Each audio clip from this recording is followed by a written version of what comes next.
Ya, Assalamualaikum warahmatullahi wabarakatuh. Oke, hari ini di pertemuan ketiga kita akan mencoba membahas terkait dengan akuntansi, biaya bahan baku, dan bahan penolong. Ya, jadi kalau disesuai di RPS itu sebenarnya kita harusnya masuk atau mempelajari topik terkait dengan akuntansi BBB dan BTKL. Namun sepertinya akan saya bagi untuk yang BTKL minggu depan, dan untuk minggu ini kita akan coba bahas terkait dengan akuntansi untuk biaya bahan baku dan bahan penolong dulu ya. Seperti itu. Oke, langsung saja. Ya, seperti yang sudah dijelaskan sebelumnya ya, jadi di dalam akuntansi biaya itu salah satu tujuan utamanya adalah untuk menghitung berapa biaya yang dikeluarkan dalam suatu atau satu kali proses produksi, di mana biaya produksi itu terbagi tiga, yaitu biaya bahan baku, BTKL, dan BOP, biaya overhead pabrik. Nah, di sini biaya bahan baku merupakan komponen yang sangat penting juga ya dalam proses produksi, tentu saja karena apa? Karena dalam hal ini biaya bahan baku itu merupakan salah satu komponen utama ya dalam suatu proses produksi. Jadi kalau tidak ada bahan baku maka tidak bisa kita berproduksi secara normal. Oleh karena itu kita harus pahami dulu terkait dengan prosedur bagaimana cara menghitung untuk biaya bahan baku tersebut ya atau prosedur akuntansinya. Ya, jadi untuk menentukan harga pokok suatu produk itu diperlukan biaya bahan baku yang dipakai. Nah, jadi yang perlu dicatat itu yang perlu kalian pahami adalah bahan baku yang dipakai yang perlu kita hitung dalam proses produksi. Jadi bukan yang dibeli, bukan yang tersisa, tapi biaya bahan baku yang merupakan bahan baku yang dipakai. Nah, untuk kita menghitung bisa mengetahui berapa biaya bahan baku yang dipakai, maka kita perlu membuat yang namanya rekapitulasi pemakaian bahan baku atas dasar bukti pengeluaran bahan dari gudang. Ya, proses ini ada dua tahapan yang secara garis besar. Yang pertama, rekapitulasi pemakaian bahan baku atau raw material atau biasa disebut dengan bahan baku langsung, direct material. Nah, jadi inilah bahan baku utama yang dimana itu bahan baku tidak bisa diganti, yang seperti yang minggu lalu sudah saya contohkan ya. Misalnya membuat roti, maka bahan baku utamanya adalah tepung, seperti itu, telur, dan lain sebagainya. Nah, itu disebut dengan direct material. Kemudian kita juga membuat rekapitulasi pemakaian bahan baku pembantu atau bahan baku tak langsung, indirect material. Jadi ini merupakan bahan baku pembantu yang dimana sebenarnya itu merupakan bahan baku, namun itu bisa saja diganti dengan bahan baku yang lain. Misalnya contohnya kayak pewarna, misalnya pewarna makanan. Nah, pewarna makanan misalnya tidak ada warna biru, nah itu bisa misalnya kita campur warna ini warna merah dengan warna kuning kalau nggak salah ya, itu jadi biru misalnya seperti itu. Nah, jadi artinya di situ kita perlu kategorikan ya, identifikasi mana bahan baku utama, mana bahan baku pembantu ataupun penolong. Nah, kemudian atas dasar rekapitulasi pemakaian bahan baku tersebut ya, direct dan indirect tersebut, maka dilakukan pencatatan ke dalam yang namanya barang dalam proses. Ya, jadi ada akunnya, namanya akunnya BDP, BBB. Ya, biaya dalam proses, biaya barang dalam proses, biaya bahan baku BDP, BBB. Ya, saya catat di sini ya. Jadi biasanya dicatat itu di BDP, BBB. Jadi untuk semua penggunaan bahan baku utama itu dicatatnya di akun BDP BBB. Sementara kalau untuk bahan penolong penggunaannya, bahan penolong itu dicatatnya BOP sesungguhnya ya, BOP sesungguhnya. Ya, jadi akunnya itu sudah jelas ya. Akunnya sudah sangat jelas, jadi jangan sampai salah dalam kita membuat akunnya seperti itu. Ya, kemudian di sini yang perlu kalian pahami selanjutnya adalah terkait dengan siklus akuntansi biaya bahan ya. Nah, di sini yang ada tiga kategori yang perlu kalian pahami, yaitu terkait dengan dokumen perolehannya apa saja, buku besarnya apa saja yang dicatat akun-akunnya di buku besar, kemudian dokumen pemakaiannya apa saja. Nah, di dalam dokumen perolehan, di situ kita harus mencatat perkiraan hutang. Kenapa? Karena dalam membeli bahan baku pasti perusahaan itu dia berhutang seperti itu. Karena untuk cash biasanya jarang sekali ya perusahaan membeli bahan baku kemudian membayar dengan cash. Nah, biasanya dia memanfaatkan hutang ya dengan termin pastinya untuk membeli bahan baku. Nah, kemudian dari perkiraan hutang tadi kita membuat laporan penerimaan barang. Ya, setelah itu laporan penerimaan barang itu masuk ke dalam buku besar di persediaan bahan. Jadi kan kalau misalnya kita beli bahan baku itu dicatatnya di persediaan bahan baku. Masih ingat ya, di dalam manufaktur ada 3 jenis persediaan, yaitu persediaan bahan baku dan juga bahan penolong, kemudian BDP ya persediaan barang dalam proses, sama persediaan barang selesai ya, nanti di terakhir itu persediaan barang selesai. Nah, itu kalau untuk pembelian bahan itu masuk dicatat di persediaan bahan di buku di debit ya, menambah persediaan. Kemudian dalam prosesnya di sini pada saat kita menggunakan bahan baku tersebut ya, ini ada rekapitulasi pemakaian di sini. Nah, itu kita catat di bukti pengeluaran bahan. Nah, bukti pengeluaran bahan ini kita buat berdasarkan bukti pengeluaran bahan baku dari gudang, karena biasanya bahan baku itu disimpan di gudang. Nah, jadi dari bagian gudang itu akan menyerahkan bukti bahwa ada bahan baku yang digunakan sekian-sekian. Itu kita akan catat itu, kemudian kita bedakan mana yang bahan langsung direct tadi ya, dan mana yang indirect materialnya. Kalau bahan baku langsung itu dicatat di BDP BBB. Ini ya di sini BDP BBB. Sementara kalau untuk bahan tak langsung itu masuknya ke BOP sesungguhnya. Nah, semua ini keluar masuknya barang itu dicatat di kartu persediaan namanya. Nah, jadi kalau ada pembelian itu dicatat di kolom masuk, kalau ada pemakaian dicatat di kolom keluar. Kemudian sisanya berapa ini untuk mengetahui berapa persediaannya, sisa persediaannya untuk bahan baku ataupun bahan penolong ya, seperti itu. Nah, selanjutnya harga pokok bahan baku yang dibeli. Nah, di sini terdapat beberapa elemen biaya yang perlu kalian ketahui untuk menghitung harga pokok bahan baku. Di antaranya, yang pertama kita bisa menentukan berapa harga pokok bahan baku yang kita beli itu berdasarkan dari harga fakturnya. Berapa harga yang tercantum di dalam faktur. Ya, jadi harga yang tercantum dalam bukti pembelian atau faktur pembelian itu bisa kita jadikan dasar untuk sebagai harga pokok bahan baku yang kita beli. Kemudian bisa dari kita hitung namanya biaya pembelian. Nah, biaya pembelian ini dihitung dengan cara memperhitungkan juga biaya pemesanan berapa, biaya pemesanan ini untuk biaya untuk pemesanannya ya, kemudian biaya angkut, kemudian ditambah biaya pengolahan bahan jika ada. Nah, khusus untuk perhitungan biaya angkut itu bisa kita hitung dengan 2 metode ya, 2 perlakuan. Yang pertama, bisa langsung ditambahkan ke dalam harga bahan pada faktur pembelian, itu dengan dasar alokasi namanya, ya, yaitu dengan membandingkan harga faktur bahan baku yang dibeli atau perbandingan kuantitas fisik bahan. Ada 2 alokasi, yaitu alokasi dari harga atau alokasi berdasarkan kuantitas fisik.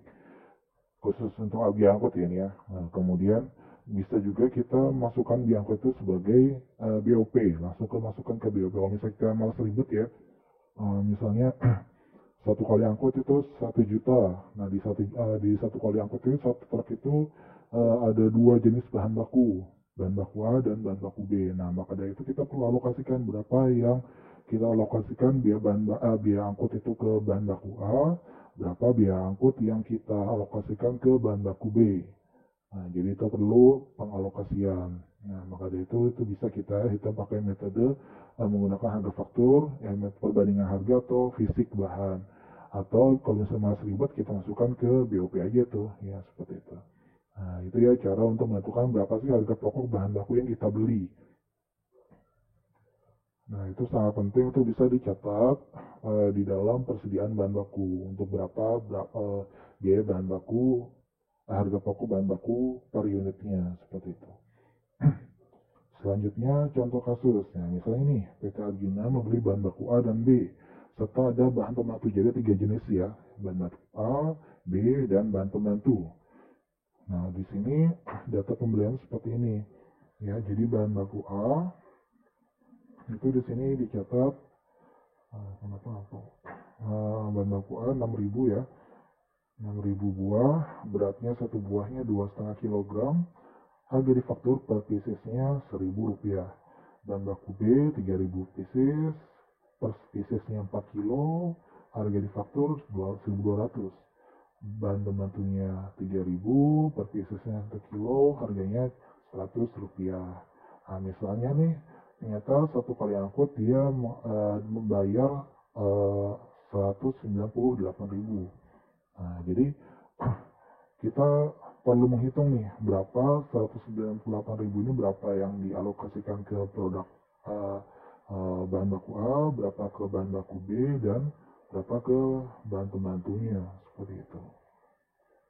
Ya, selanjutnya, jadi di sini ada dua metode tadi ya, berdasarkan alokasi biaya angkut atau harga faktur, dan yang kedua adalah berdasarkan quantity ya, atau fisiknya, fisik bahan baku yang kita beli.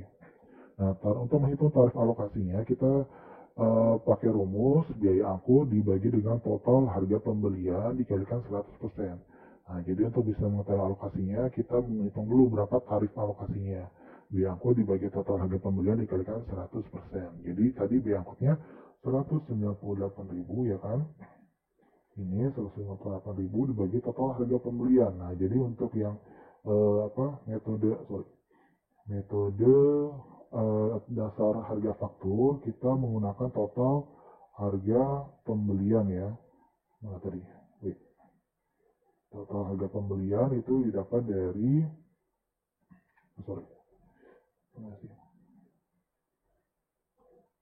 ya, ini total harga pembelian ini ya. 9.900.000 itu 6.000 dikalikan 1.000, 6 juta. 3.000 dikalikan 1.200, 3.000 dikalikan 100. Jadi untuk menghitungnya kuantitas dikalikan harga per buahnya. Ya, totalnya 9.900.000. Sehingga kita dapatkan tarif alokasinya 2%. Langsung deh itu kita masukkan 2% dikalikan 6 juta, 2% dikalikan 3.600.000, 2% dikalikan 300.000. Nah, dapatnya ini.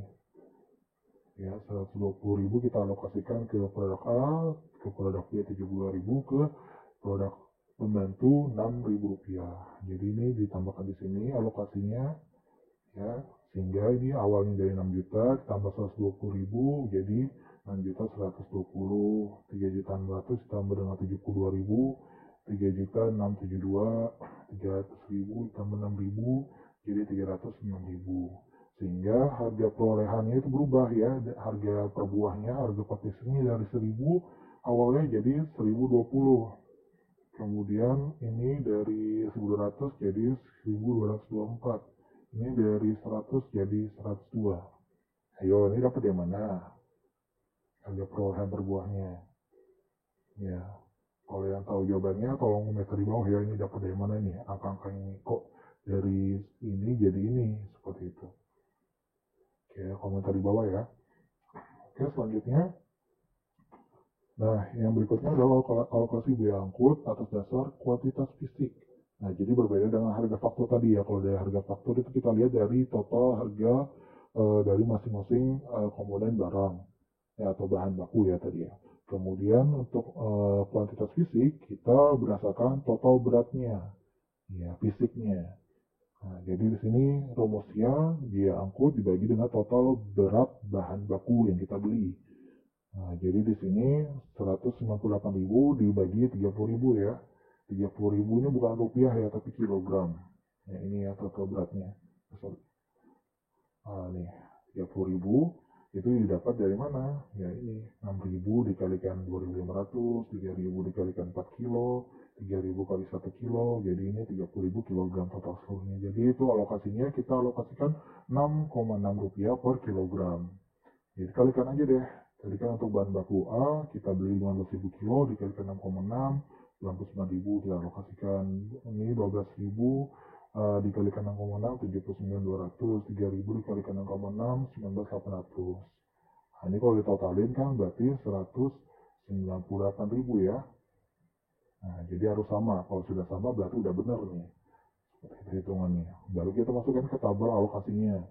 Nah, jadi di sini kita masukkan ke alokasi biaya angkutnya ini 99.000, 79.200 dan 19.800.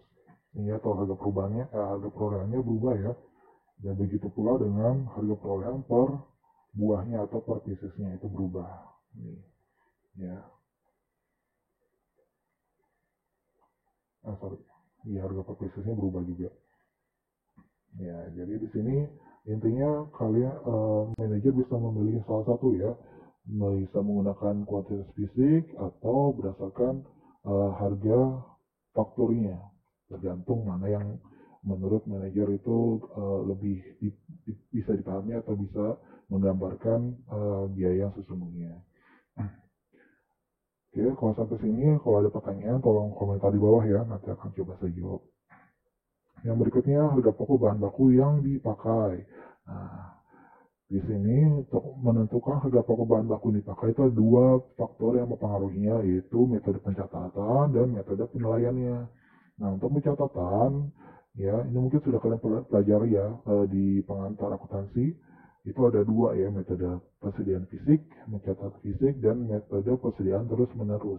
Physical Inventory Method dan Perpetual Inventory Method, di mana kalau physical adalah metode pencatatan persediaan di mana perusahaan melakukan perhitungan dan pencatatan persediaan hanya pada akhir bulan atau akhir periode.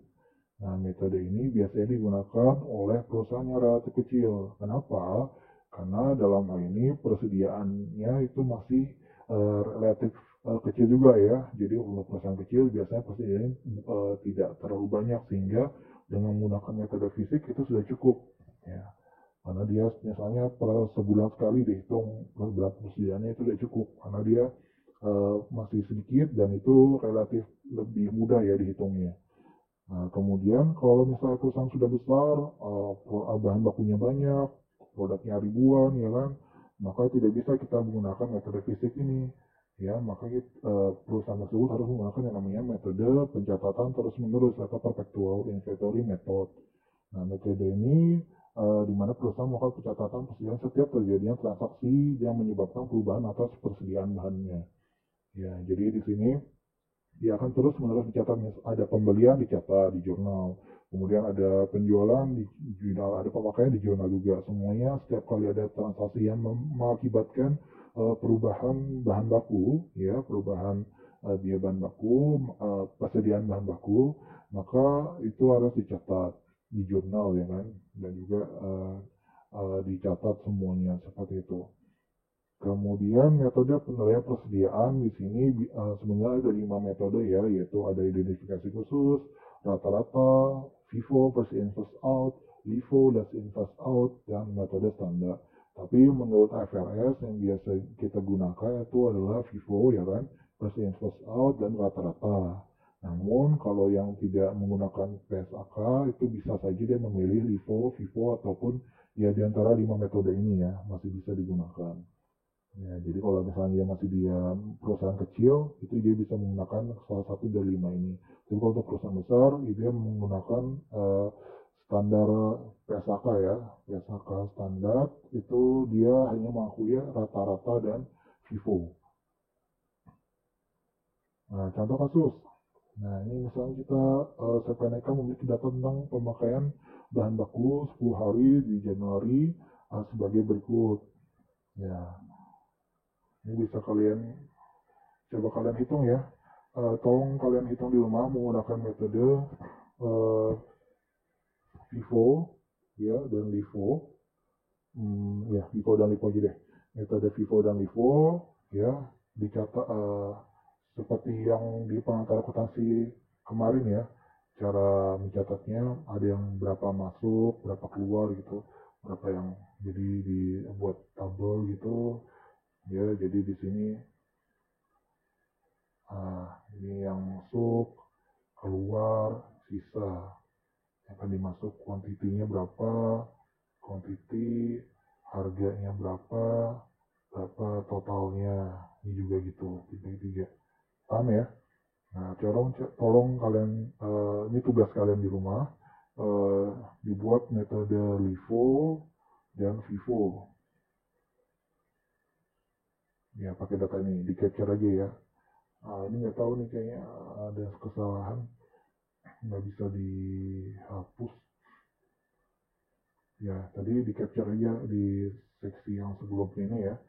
Untuk ini soalnya menggunakan metode Vivo dan Vivo ya, uh, dikerjakan tulis tangan, ya tulis tangan di folio bergaris ya. Nanti mengumpulkannya kalian capture hasilnya baru kirim ke boleh ke grup, boleh cuttingnya nanti coba kita diskusikan aja di grup. Oke, jadi di sini dengan data ini kita ingin mengetahui berapa sih penggunaan bahan baku dengan menggunakan metode yang 5 tadi ya. Nah, jadi yang pertama untuk metode identifikasi khusus.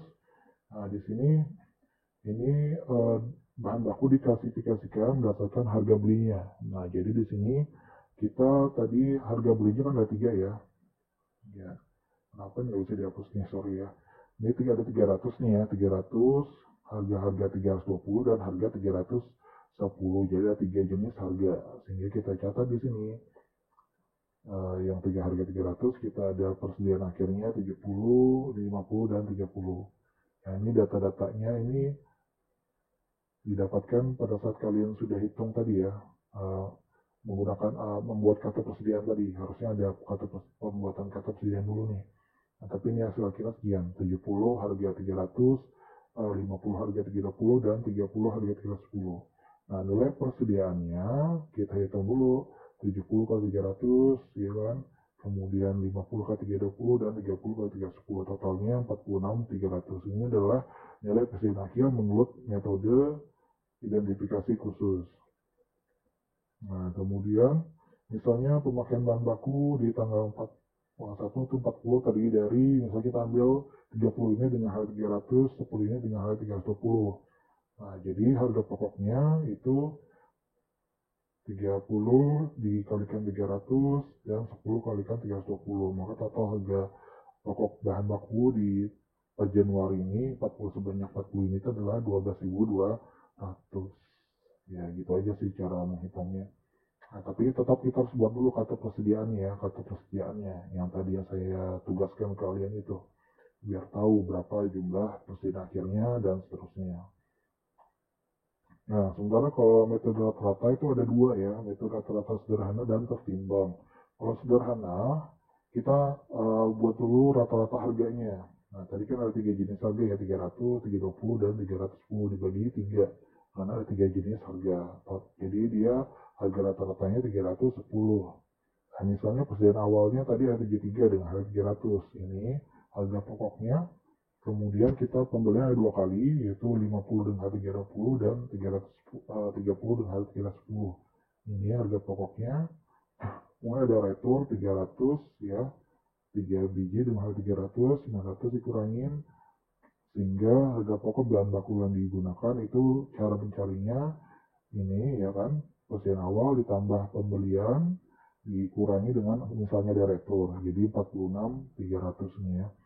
Nah, persediaan akhir misalnya setelah kita pakai kartu persediaan tadi, kita hitung metode LIFO atau FIFO, dia sisanya 45 biji dengan harga 310. Ini dapat dari ini ya. Nah, ini dipindahkan ke sini. Jadi dikurangkan ini ya, harga pokok bahan baku yang siap dipakai dikurangi dengan persediaan akhir, itu adalah harga pokok bahan baku yang kita pakai selama bulan Januari ini adalah 32 350. Ini adalah harga pokok bahan baku yang kita pakai selama bulan Januari tadi yang selama 10 hari menggunakan metode rata-rata sederhana ya. Nah, yang berikutnya kalau untuk rata-rata timbang ya, kita kalikan dulu dengan kuantitasnya ya, kuantitas bahan bakunya 70 dengan 300, 50 dan 320 dan 30 dengan 310 dibagi dengan 150 adalah totalnya ya, 30 pieces ditambah 50 ditambah 70 total persediaannya selama 10 hari tadi di bulan Januari. Nah, jadi 46.300 dibagi 150, harga rata-rata yang tertimbangnya 308,6. Nah, misalnya kita pengen tahu berapa harga pokok bahan baku dipakai, langsung aja nih, misalnya ini sama ya dengan yang sebelumnya ini, yang 46 ini, kita asumsikan sama, 46.300 ya dikurangi persediaan akhirnya tadi 45 dikalikan 38 ini kita pindah ke sini. Nah, jadi ini dikurangi ini mengurangi ya. Nah, jadi total sisanya 32.410 ini adalah harga pokok bahan baku yang dipakai dengan menggunakan metode rata-rata tertimbang. Nah, jadi kita bisa pilih kalau rata-rata ada rata-rata sederhana dan rata-rata tertimbang.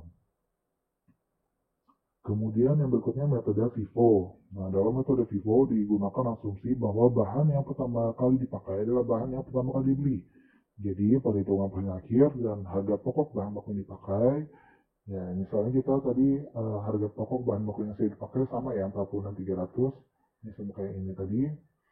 Kita asumsikan sama.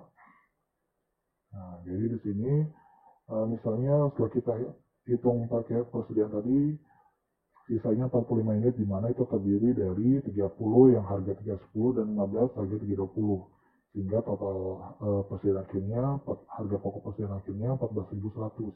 Jadi 46 ini dikurangi 14.100 harga pokok bahan baku yang digunakan dengan menggunakan metode FIFO itu adalah 32.200 seperti itu. Nah, ini untuk mengetahui ini ya tadi harus kita lihat dari kartu persediaan yang kalian buat tadi. Ini harusnya ini sisanya 45 ya. Kemudian yang LIFO juga sama ya. Nah, kalau LIFO itu cara ngitungnya sama, cuman pengertiannya beda. Kalau LIFO itu yang pertama kali dipakai adalah yang terakhir kali kita beli. Jadi yang paling baru ya, paling baru kita beli itu yang langsung kita pakai. Nah, ini untuk harga pokok bahan baku yang sudah dipakai itu sama ya 46.300. Kemudian setelah kita hitung di kartu persediaan, kita lihat itu sisa 40 unit dengan harga 300. Nah, jadi di sini akhirnya 13.500 ini mengurangi sehingga harga pokok bahan baku yang dipakai dengan menggunakan metode LIFO itu adalah 32.800 seperti itu. Ya. Nah, paham ya? Ya, jadi memang harga pokok bahan baku yang dipakai itu akan berbeda-beda tergantung dari metode yang digunakan. Ya, sampai sini kalau ditanyakan tolong komentar di bawah ya. Nah, untuk metode harga standar ini dia menggunakan harga standar bahan baku, yaitu harga bahan baku persatuan yang seharusnya terjadi dalam pembelian dan standar kuantitas bahan baku, yaitu kuantitas bahan baku yang seharusnya digunakan untuk proses produksi. Jadi ini nggak ada perhitungannya sih. Nah, jurnalnya yang perlu kalian pahami di sini, perusahaan dalam mencatat persediaan fisik, biaya bahan baku akan dicatat pada akhir bulan dan akhir periode. Nah, jadi kalau untuk metode fisik itu dia di akhir bulan atau akhir periode saja ya setiap bulan. Nah, sedangkan kalau perpetual itu akan dicatat setiap terjadinya transaksi. Nah, di sini contohnya jurnal-jurnal untuk mencatat menggunakan metode perpetual ya. Ya, perpetual ataupun metode fisik. Nah, di sini untuk misalnya pembelian retur nih, untuk mencatat retur pembelian hutang atau kas ya biasanya hutang dagang dibagi hutang dagang pada retur pembelian. Ya. Kalau untuk mencatat pembelian bahan baku pada hutang atau kas. Nah, bukan pembelian ini persediaan ya, persediaan bahan baku pada hutang atau kas. Kemudian untuk mencatat pemakaian bahan baku itu BDP BBB ya, karena ini bahan baku pada persediaan bahan baku. Jadi persediaan bahan bakunya berkurang, ya persediaan bahan bakunya berkurang, muncul biaya dalam proses BBB. Kemudian untuk mencatat pembelian ini di tanggal 9 tadi ini menurut soal yang sebelumnya ya. Nah, ini menurut soal yang sebelumnya di tanggal 9 itu ada pembelian, maka ada persediaan bahan baku dicatat pada hutang atau kas. Kemudian untuk mencatat pemakaiannya BDP BBB pada persediaan bahan baku. Ya, ini aja sih catatannya jurnal-jurnalnya secara sederhana. Nah, di dalam akuntansi biaya tidak kalah penting selain kita harus bisa mengetahui bagaimana mencatat atau menghitung biaya bahan baku, kita juga harus melakukan yang namanya pengendalian biaya bahan baku. Nah, jadi pada proses manufaktur, bahan baku adalah faktor yang penting demi kelancaran proses produksi. juga dipengaruhi oleh tersedia bahan yang ada di gudang. Nah, kekurangan persediaan itu bisa menghambat kegiatan produksi yang akhirnya akan merugikan perusahaan, tapi kelebihan persediaan juga akan menjadi beban karena ada biaya penyimpanan yang membengkak. Ya, jadi gini ya, kalau untuk persediaan kita harus benar-benar kontrol dengan baik. Kenapa? Karena kalau kita kebanyakan bahan baku yang kita beli, kemudian akhirnya itu menumpuk di gudang, maka itu bisa menimbulkan resiko. Yang pertama, resiko pastinya untuk menjaga bahan baku tersebut ya untuk aman, maka kita harus keluar biaya security misalnya. Kemudian misalnya gudangnya kita nyewa, ya berarti kalau nambah bahan, berarti bahan lahan gudang yang kita pakai semakin bertambah juga. Maka biaya gudang juga kita bisa bertambah. Kemudian ada resiko kehilangan juga dan lain sebagainya. Namun di sisi lain, kalau misalnya kita ternyata kekurangan nih, nah, kita nyetok bahan baku itu terlalu sedikit. Pada saat permintaan banyak, misalnya permintaan 1000, bahan bakunya cuma 800. Nah, maka kita akan rugi juga. Kenapa? Karena kita kehilangan peluang atau opportunity untuk bisa mendapatkan laba ya dari penjualan tersebut seperti itu. Nah, maka dari itu kita harus melakukan pengendalian biaya bahan baku dengan cermat. Nah, untuk menjaga kelancaran produksi dengan biaya seminim mungkin, maka dibuat perencanaan yang matang, di mana masalah yang perlu diperhitungkan dalam penentuan persediaan bahan baku yang pertama adalah bagaimana kita menentukan kuantitas ya bahan baku yang harus kita beli dalam satu periode akuntansi. Nah, jadi setahun kita butuh berapa bahan bakunya untuk berproduksi, itu perlu kita tetapkan di awal. Kemudian di awal tahun juga kita tentukan berapa kuantitas bahan yang harus dibeli setiap kali dilakukan pembelian. Jadi misalnya kita setahun butuh 1000, nah nggak mungkin dong di awal tahun kita langsung beli 1000 kilo itu, ya, pasti kebanyakan. Maka dari itu kita harus tentukan nih, misalnya kita beli setiap 3 bulan sekali. Nah, setiap 3 bulan kita beli berapa kilo dari 1000 kilo kebutuhan kita selama tahun tadi. Nah, itu ya penentuan kuantitas bahan setiap pembelian itu harus ditentukan juga di planning di awal ya.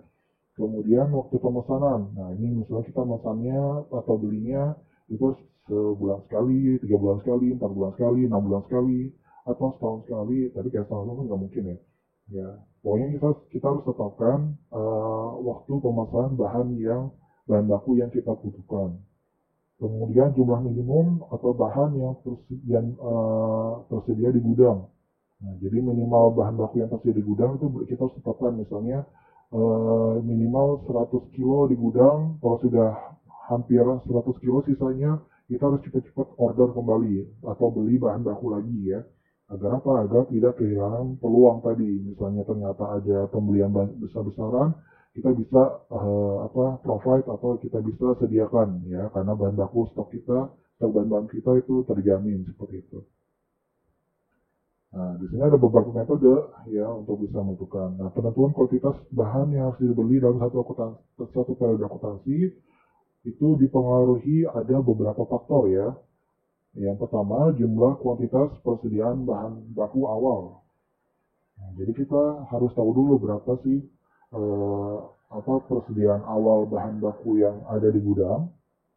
Kemudian jumlah produk yang dihasilkan dalam satu periode. Nah, jadi dalam 1 tahun misalnya kita pengen produksi berapa pieces produk. Jadi itu juga menentukan berapa kuantitas bahan yang dibeli. Kemudian kuantitas yang diperlukan untuk membuat satu produk. Jadi satu produk itu berapa, misalnya dia butuh berapa kilo atau berapa pieces gitu ya bahan baku yang digunakan. Seperti itu juga akan menentukan. Kemudian jumlah kuantitas persediaan akhir diinginkan. Jadi persediaan akhir itu kita juga harus tetapkan berapa yang harus kita stok bahan baku di akhir periode nanti. Nah, itu akan menentukan berapa sih kuantitas bahan baku yang dibeli dalam satu periode. Nah, misalnya rencana produksi kita ada 167.000 pieces ya atau produk jadi. Kemudian standarnya satu produk dia butuh 3 kilo bahan baku. Nah, persediaan awalnya itu kita punya 15.000 kilo. Sementara persediaan akhir yang kita rencanakan 20.000 kilogram. Maka kita hitung dulu nih kebutuhan bahan baku setahunnya. Itu produksinya kan 3 kilo. Ya, satu pieces itu dia butuh 3 kilo bahan baku. Jadi 3 kilo dikalikan kita volume produksinya setahun 167.000. sehingga produksinya 1000 kilo, ya 500 kilo ya. Kemudian persediaan bahan baku akhir yang kita inginkan itu 20.000 ya. Ini menambah, jadi dia 521.000. Nah, persediaan bahan baku awal ini mengurangi 15.000 yang sudah kita miliki ya di gudang, sehingga kita butuh dalam 1 tahun itu 506.000 kilogram itu bisa memproduksi 167.000 buah produk jadi seperti itu ya, paham ya. Jadi ini yang kita butuhkan data-datanya, dan untuk menghitung berapa sih yang kita butuhkan, bahan baku yang kita butuhkan selama 1 periode seperti itu. Kalau ada pertanyaan silakan komentar ya di bawah. Nah, selanjutnya penentuan kuantitas bahan yang dibeli setiap dilakukan pembelian. Nah, ini sangat penting juga ya. Ya, setelah menentukan jumlah bahan yang dibeli, setelah kita tahu ya 1 tahun itu kita butuh berapa bahan baku, maka kita harus hitung berapa sih setiap kali kita beli, kita order berapa sih, berapa kilo seperti itu. Gak mungkin dong ini 506.000 kilogram ini kita beli di Januari ya, itu pasti sangat boros ya, dan juga tidak efisien. Nah, sehingga kita harus menggunakan metode EOQ namanya, Economic Order Quantity. Nah, di mana dalam menentukan ini kita ada dua hal yang diperhatikan, yaitu yang pertama, selama tidak mengganggu kelancaran produksi, kemudian dengan pertimbangan dapat menekan harga perolehan bahan baku serendah mungkin. Nah, kenapa? Karena biasanya kan ada juga tuh supplier yang misalnya kita beli banyak, dia kasih diskon ke kita. Nah, maka itu juga kita bisa mempengaruhi ya penentuan EOQ ini. Nah, kuantitas pesanan ekonomis EOQ, Economic Order Quantity, itu rumusnya akar 2UP dibagi C. U adalah usage annual atau kebutuhan bahan baku selama 1 tahun. Berapa kebutuhannya tadi sudah kita tahu ya. Kemudian P adalah purchase, cost per purchase atau biaya pemesanan, di mana itu procurement cost ya. Contohnya ada biaya angkut, biaya pengecekan barang, biaya bongkar muat dan lain sebagainya, itu masuk ke P. Purchase itu sebagai biaya tambahan ya. Kemudian carrying cost C itu adalah ini per unit ya, carrying cost per unit. C itu carrying cost per unit atau biaya penyimpanan dalam satuan bahan. Nah, carrying cost itu contohnya ada biaya pajak ya. Kalau untuk bahan baku ada misalnya dia kena pajak PPN, pajak pertama nilai, kemudian biaya asuransi, biaya penyimpanan di gudang per unit, misalnya contohnya itu. Ya, itu di C. Jadi akar 2 kali UP dibagi C, carrying cost. Contohnya nih, misalnya kuantitas barang dagangan yang dibutuhkan 1 periode, bukan barang dagangan ini bahan baku sama 1 periode kita butuh 1.200 pieces. Nah, setiap kali pesan kita keluar uang, biaya angkutnya ini misalnya biaya angkutnya Rp15, P, cost per purchase. Kemudian carrying cost-nya itu per piecesnya itu Rp0,4 misalnya. Nah, kita hitung deh, sehingga dapatnya 300 buah. Jadi pemesanan dilakukan sebanyak 4 kali karena tadi kita butuhnya 1.200 ya. 1.200 dibagi dengan 300 yang kita hitung ini, sehingga itu menghasilkan 4. Jadi 4 kali, jadi 1 tahun dia pesan 4 kali. Artinya berapa bulan sekali itu? Ya benar ya, 3 bulan sekali. 3 kali 4, 12. Sehingga setiap 3 bulan sekali dia akan beli 300 buah. Nah, ini yang paling efisien untuk pembelian optimum.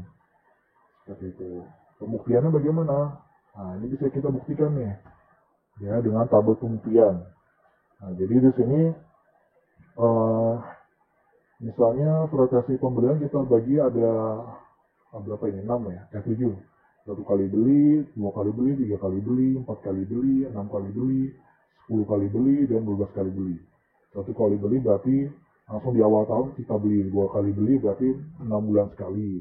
3 kali beli, 4 bulan sekali, dan seterusnya. Nah, di sini jumlah unit setiap kali pemesan. Kalau satu kali beli langsung dia beli 1.200 pieces atau 11 kilo. Kemudian kalau 2 kali bagi 2, kalau 3 kali bagi 4, kalau 4 kali bagi ya bagi 4 jadi 300 dan seterusnya. Kemudian misalnya kita mudahkan saja nih untuk nilai persediaannya satu pieces itu dia Rp1 misalnya, ini satu pieces Rp1, jadi 1 kali 1.200 Rp11, Rp600, Rp400 dan seterusnya. Nah, rata-rata ini dibagi dua ya, 1.200 bagi 2, 600, 600 bagi 2, 300, 400 bagi 2, 200 dan seterusnya. Biaya penyimpanan tadi 0,4 per pieces ya ini ya, per pieces. Jadi ini 600 dikalikan 0,4, 240, 120, 80 dan seterusnya. Biaya angkutnya kalau dia satu kali pesan berarti satu kali angkut Rp15. Kalau 2 kali pesan, 2 kali angkut Rp30 ya kan. Ini dia Rp15 ya per angkut. Rp45 kalau 3 kali pesan, 4 kali pesan Rp60 dan seterusnya. Baru kita hitung deh. Ini tambah ini 255, ini tambah ini 150, ini tambah ini 125, ini tambah ini 120, 130, 174 dan 200. Mana yang paling optimum? Mana yang paling optimum? Ini adalah yang 4 kali yang kita hitung tadi. 4 kali dia cuma menghabiskan total biayanya Rp120 per satu kali pesan, satu kali pembelian, ya kan? Nah, jadi ini adalah optimum. Jadi terbukti ya bahwa dengan kita 4 kali pembelian, dengan satu kali beli 300 pieces, kita bisa hanya mengeluarkan biaya 120, yang dimana itu paling hemat di antara frekuensi pembelian yang lain seperti itu. Oke, sampai sini kalau ditanyakan tolong komentar di bawah ya. Kemudian penentuan waktu pemesanan kembali, reorder point. Nah, ini juga sangat penting ya untuk agar dalam hal ini kita tidak kelebihan bahan baku dan juga tidak kekurangan bahan baku. Nah, jadi di sini beberapa faktor untuk reorder point itu adalah lead time atau waktu diperlukan untuk menunggu ya dari kita pesan sampai dengan bahan baku tadi datang. Jadi lead time ini misalnya kita pesan di Jawa itu pasti ada ini kan, ada lead time-nya berapa hari dia nyampe ke Samarinda misalnya. Kemudian tingkat pemakaian rata-rata per hari ya, berapa kita rata-rata pakai bahan baku per hari. Safety stoknya ya atau persediaan cadangannya kita sudah tentukan di awal tuh bisa mengetahui berapa reorder point-nya.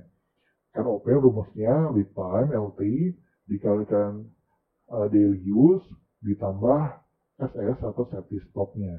Nah, contohnya nih, misalnya lead time-nya 5 hari.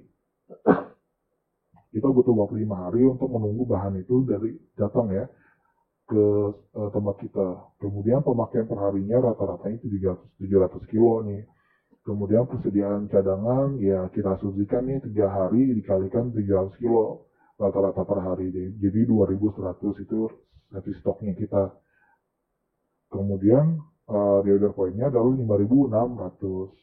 Jadi jika persediaan bahan baku di gudang itu hampir mendekati posisi 5.600 kilo, maka kita harus cepat-cepat melakukan pemesanan kembali. Jadi jangan sampai nunggu bahan baku tersebut kurang dari 5.600. Karena kalau kurang dari 5.600 itu pasti akan menghambat proses produksi. Kenapa? Karena di sini lead time-nya 5 hari. Kemudian kita butuhnya 300 kilo per hari. Nah, maka kemudian safety stoknya ini untuk jaga-jaga. Sehingga kita butuh minimum 5.600 kg ya di gudang agar proses produksi tetap berjalan dengan lancar seperti itu. Nah, ini dimaksud dengan reorder point. Jadi kalau sudah sampai mendekati 5.600 kita harus cepat-cepat pesan kembali. Kemudian tingkat maksimum kuantitas persediaan bahan baku. Nah, setelah kita menentukan tingkat minimum persediaan, kita juga harus tahu berapa maksimumnya agar tidak kelebihan ya kan. Karena kalau kita kelebihan bahan baku itu akan menimbulkan biaya ekstra seperti itu. Nah, itu rumusnya safety stock ditambah dengan EOQ. Ya, EOQ yang tadi sudah hitung ditambah dengan safety stock yang sudah kita tentukan di awal. Jadi misalnya tadi EOQ-nya 300, safety stock-nya ini misalnya tadi ini ya Jangan ini 2100 ya kan, safety stoknya, berarti 2100 tambah 300 ya kan, sorry ya, jadi 2000 MXP-nya itu 2100 tambah 300, jadi 2400. Nah, jadi ini adalah persediaan maksimal yang ada di gudang. Jadi kalau sudah 2400, nggak usah lagi beli ya, nggak usah lagi belinya, tunggu dulu sampai dengan 2100 baru kita beli lagi, seperti itu. Ya, contohnya seperti itu. Jadi kita harus tentukan berapa EOQ-nya ya kan, di awalnya tadi EOQ, penentuan berapa 1 tahun kita butuh bahan, kemudian EOQ-nya ya berapa kita kuantitas, berapa banyak yang kita beli selama setiap kali melakukan pembelian, kemudian reorder point berapa titik minimal persediaan di gudang sampai kita membeli kembali, kemudian minimum dan maksimum kuantitas persediaan bahan di gudang. Ya, jadi itu semua digunakan untuk bisa melakukan efisiensi biaya bahan baku tadi, seperti itu. Oke, sampai di sini dulu untuk pertemuan kita hari ini. Jika ada pertanyaan selanjutnya, tolong komentar di bawah. Nanti akan saya coba bantu jawab. Sekian dari saya, kurang lebih saya mohon maaf. Wassalamualaikum warahmatullahi wabarakatuh.